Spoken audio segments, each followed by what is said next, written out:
নাটোরের জেলা প্রশাসকের পুরনো বাংলোর ভেতরে অস্ত্র খুঁজতে গিয়ে দ্বাদশ জাতীয় সংসদ নির্বাচনের বিপুল পরিমাণ ব্যালট পেপার উদ্ধার করেছে পুলিশ। শনিবার বেলা 11:30টার দিকে শহরের কান্দিভিটুয়া এলাকায় জেলা প্রশাসনের পুরাতন বাংলার বাঁশঝাড়ের নিচে মাটি চাপা দেওয়া অবস্থায় ব্যালটগুলো উদ্ধার করা হয়। পুলিশ জানায়, শুক্রবার দ্বিতীয় দিনের মতো ডিসির পুরনো বাংলোর ভেতরে পুকুরে অস্ত্র উদ্ধার অভিযান চলছিল। এ সময় ব্যালট পেপারগুলো গোয়েন্দা সংস্থার সদস্যদের নজরে আসে। পরে পুলিশ ও সেনাবাহিনী পেপারগুলো উদ্ধার করে।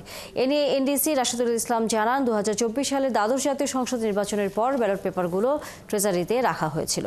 এরপর উপজেলা পরিষদের নির্বাচনের সময় জায়গা না হওয়ার কারণে এগুলো জেলা প্রশাসকের পুরনো বাংলোতে রাখা হয়।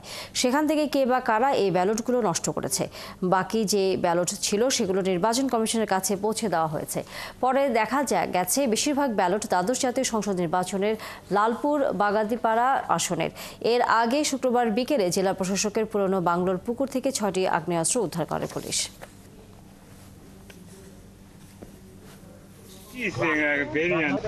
উপজেলা পরিষদ যখন নির্বাচন হয় তখন গিয়ে স্থান সংকুলন না হয় ব্যালটগুলো আমাদের এই পুরাতন বাংলোতে এনে রাখা হয়।